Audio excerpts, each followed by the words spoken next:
আসসালামু আলাইকুম। আমি মোহাম্মদ মাসুম বিল্লাহ, এইচএসসি চার্টার্ড ব্যাচের একজন শিক্ষার্থী। রিফাত নাথ কেয়ার কর্তৃক আয়োজিত দ্য ফিউচার টিচার চ্যালেঞ্জ কন্টেস্টের এই ভিডিওতে আমরা এইচএসসি বায়োলজির যকৃৎ বা লিভার সম্পর্কে আলোচনা করব।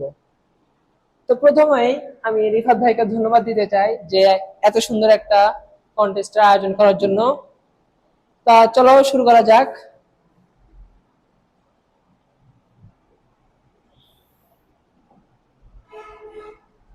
যকৃৎ মানবদেহের সবচেয়ে বড় বহিঃক্ষরা গ্রন্থি হলো যকৃৎ, যার ইংরেজি নাম লিভার।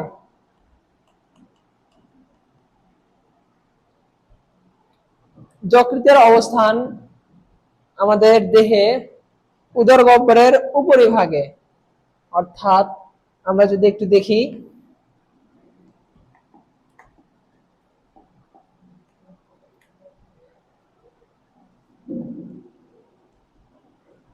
ডায়াফ্রাম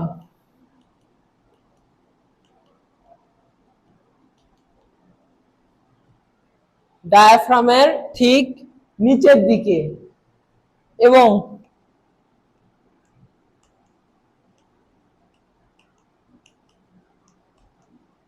ডিউডেনামের উপরিভাগে, ডান খণ্ডে, ডান পাশে, এটা বাম এটা ডান, তাহলে এটা ডান এটা বাম।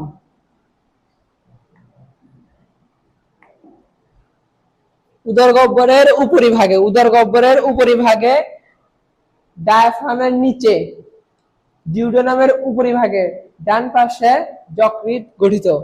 যকৃৎ মূলত চারটি খণ্ড নিয়ে গঠিত, চারটি: ডান খণ্ড, বাম খণ্ড, কর্ডেট, কোয়াড্রেন্ট। তো চলো আমরা একটু দেখি।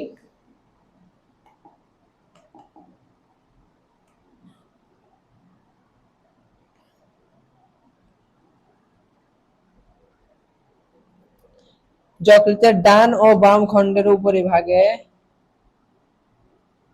লম্বা নালীর মতো কিছুটা অংশ রয়েছে, আর নিচের দিকে আয়তাকার একটি অংশ রয়েছে। তো এই খণ্ডটার নাম হলো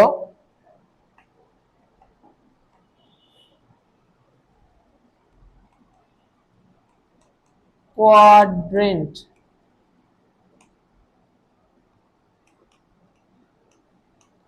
এটার নাম কোয়াড্রেন্ট। আর উপরের যে খণ্ড,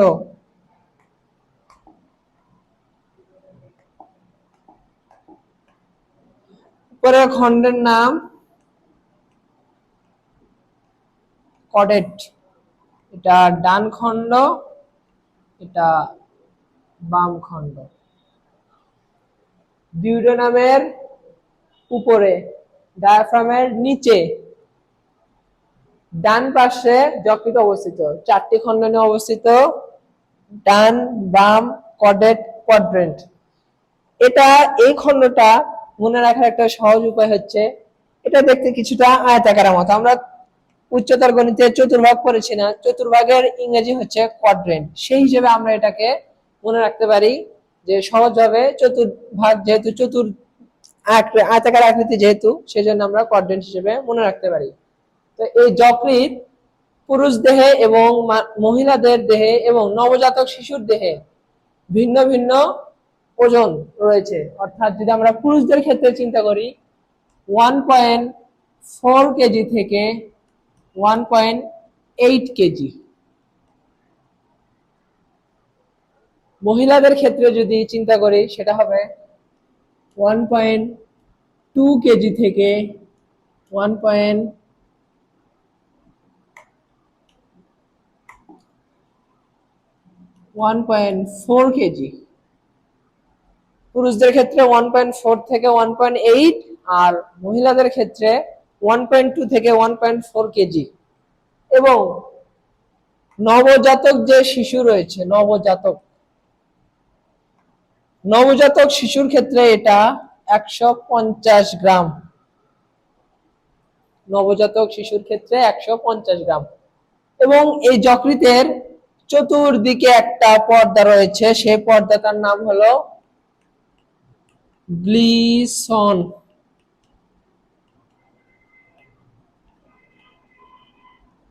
ক্যাপসুল, গ্লিসন ক্যাপসুল। এই পর্দাটা অনেকটা ইলাস্টিসিটির মতো। ইলাস্টিসিটি কি, আমরা যদি উদাহরণ হিসেবে বলতে চাই যে একটা ফুটবলকে যদি আমরা বল ক্রিয়েট করি বা প্রেসার দেই তাহলে কিছুটা চ্যাপ্টা হয়ে আসে, কিন্তু বল অপসারণের পরপরই সেটা আবার পুনরায় গোল হয়ে যায়। ঠিক এই যকৃতের গ্লিসন ক্যাপসুলটাও একই রকম, বল ক্রিয়েট করলে এটা কিছুটা সংকুচিত হয়, কিন্তু বল প্রয়োগ করা যখন ছেড়ে দেব, অপসারণ করব, তখন এটা আবার তার আগের রূপে চলে আসে। তো যকৃতের প্রতিদিন 720 লিটার রক্ত পরিশোধন করে থাকে, মানব দেহে 720 লিটার রক্ত পরিশোধন করে থাকে।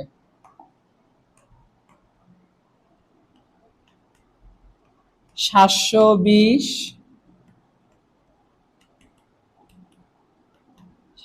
লিটার রক্ত। এখন প্রশ্ন হচ্ছে, আমাদের দেহে 720 লিটার রক্ত বলতে কি বোঝানো হয়েছে? আমাদের দেহে যে রক্ত রয়েছে তা যকৃৎ সারা দিন পরিশোধন করতে করতে একসময় গিয়ে দিন শেষে, অর্থাৎ সারা দিনের যদি আমরা হিসাবটা করে দেখি তাহলে দেখা যায় যে 720 লিটার রক্ত সে পরিশোধন করে, এবং একই সাথে 500 রকমের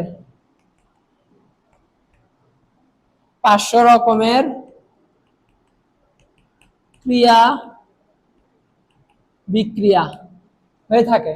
500 রকমের ক্রিয়া বিক্রিয়া হয়ে থাকে। এজন্য যকৃৎকে জৈব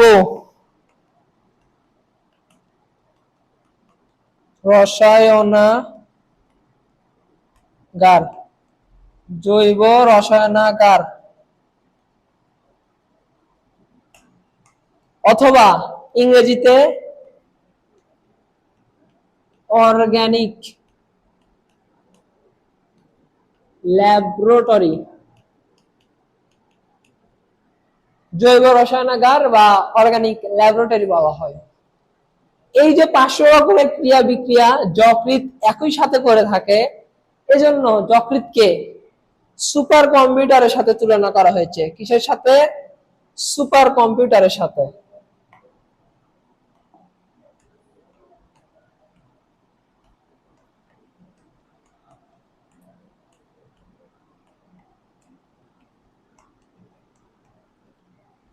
সুপার কম্পিউটারের সাথে তুলনা করা হয়েছে।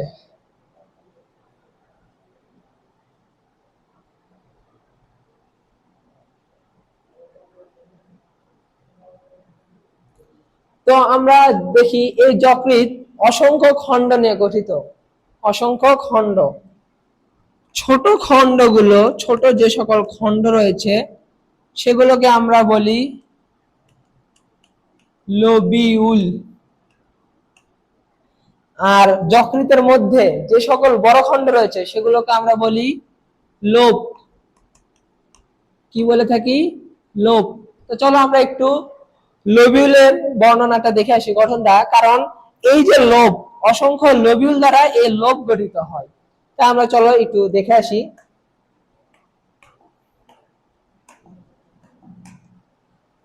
এটা হলো একটা লোবিউল।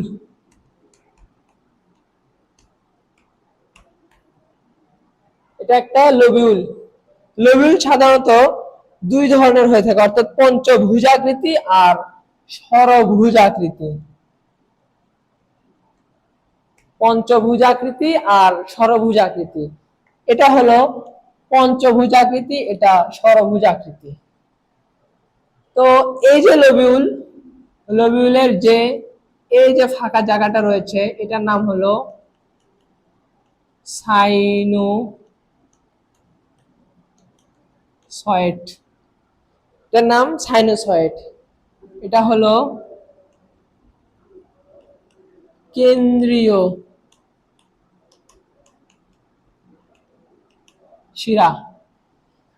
লোবিউলের কেন্দ্রের যে শিরা তাই কেন্দ্রীয় শিরা। এই যে কেন্দ্রীয় শিরা আর এটা হলো সাইনোসয়েড। এই যে এগুলো হলো হেপাটো সাইট অথবা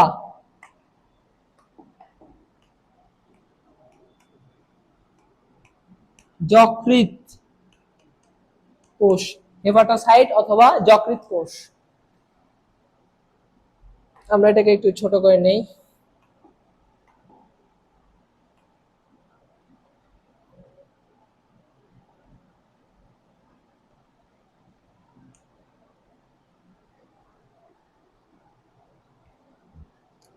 এই যে লোবিউল, এই লোবিউলে ম্যাক্রোফেজ থাকে যা রক্তে থাকা জীবাণুকে ধ্বংস করে।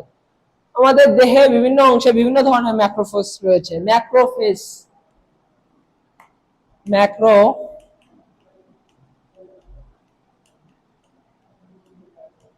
ম্যাক্রোফেজ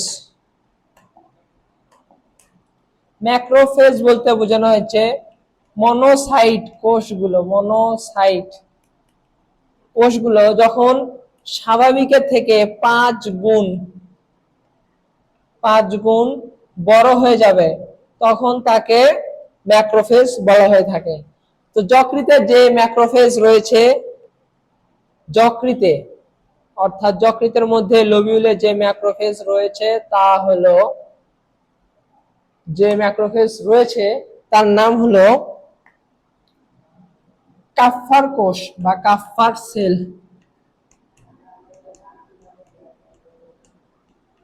কাপ্ফার সেল বা কাপ্ফার কোষ। এই কাপ্ফার সেল বা কাপ্ফার কোষের কাজ হলো যকৃতে যখন রক্ত আসে তখন রক্তের সাথে যে জীবাণুগুলো এসে থাকে সেই জীবাণুগুলোকে এই কাপ্ফার কোষ ধ্বংস করে দেয়, অর্থাৎ খেয়ে ফেলে দেয়, ধ্বংস করে দেয়। এই যে সাইনোসয়েড, এই সাইনোসয়েডের মধ্যে দিয়ে খাবারের সাথে রক্ত আসে। এই যে সাইনোসয়েড, এটাও সাইনোসয়েড দেখো, সাইনোসয়েড সাইনু কথাটার অর্থ হলো এখানে বলতে বোঝা হচ্ছে সাইনাস অর্থ গহ্বর অর্থাৎ ফাঁকা জায়গা, আর সয়েড অর্থ মতো, অর্থাৎ গহ্বর বা ফাঁকা জায়গার মতো যে অংশটা, তাই সাইনোসয়েড। এই সাইনোসয়েডের ভিতর দিয়ে হেপাটিক পোর্টাল শিরা হেপাটিক পোর্টাল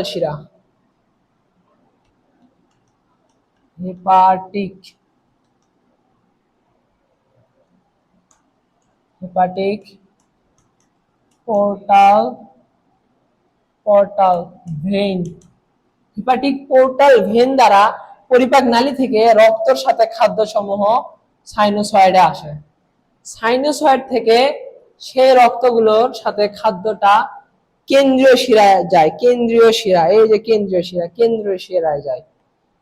কেন্দ্রীয় শিরা থেকে এই কেন্দ্রীয় শিরা থেকে রক্তটা চলে যায় হেপাটিক শিরায়। কি শিরায়?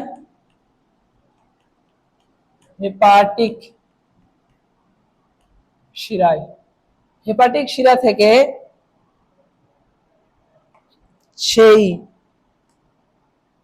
রক্তের সাথে খাদ্যটা চলে যায় নিম্ন মহাশিরায়। কিসে চলে যায়? নিম্ন মহাশিরায়।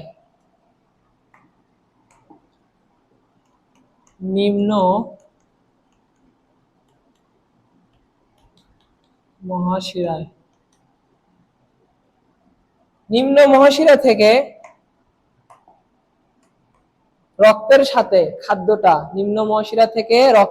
খাদ্যটা চলে যায় আমাদের দেহের খুবই গুরুত্বপূর্ণ একটি অঙ্গ,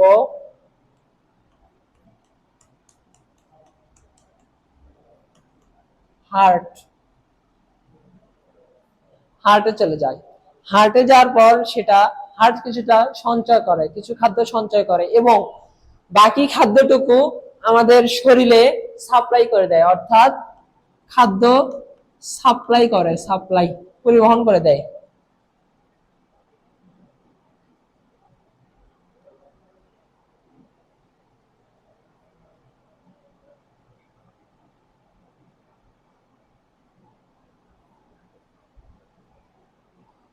তো এই হলো লোবিউলের গঠন বা লোবিউলের কাজ। তো এই ছিল আমাদের যকৃৎ যে লোবিউল দ্বারা গঠিত সেই লোবিউলের গঠন। তা আমরা যদি যকৃতের লোবিউল এটা যদি আরেকবার রিক্যাপ করি, এই যে যকৃৎ এটাকে এখন আমরা একটু 3D অ্যানিমেশনে দেখব। তো চলো 3D অ্যানিমেশনে দেখে আসি। তো আমরা এখন যকৃৎটাকে একটু 3D অ্যানিমেশনের মাধ্যমে দেখব।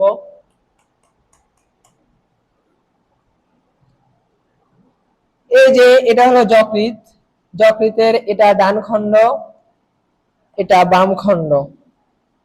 এই যে এখানে এটা হলো পিত্তথলি, এই পিত্তথলিতেই পিত্তরস জমা হয় যা যকৃতে তৈরি হয়। যকৃতে পিত্তরস তৈরি হয় এবং তা পিত্ত নালী দিয়ে এই যে পিত্তথলি, এই পিত্তথলিতে এসে জমা হয়ে থাকে। তো চলো আমরা আরেকবার একটু রিক্যাপ করি জিনিসটা।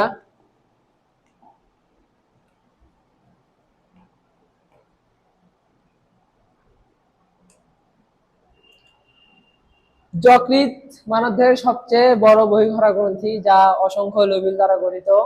একে অর্গানিক ল্যাবরেটরি বলা হয়, সুপার কম্পিউটারের সাথে তুলনা করা হয়েছে। অসংখ্য যে লোবিউল দ্বারা গঠিত, লোবিউলে সাইনোসয়েড থাকে, কেন্দ্রীয় শিরা দিয়ে, হেপাটিক শিরা দিয়ে, নিম্নমহ শিরা দিয়ে হার্টে খাদ্য প্রবেশ করে এবং সেই হার্ট থেকে খাদ্য পুরো শরীরে সরবরাহ হয়। তো এই ছিল মূলত আমাদের আজকের ভিডিও। আজকে এই পর্যন্তই। সবাইকে ধন্যবাদ।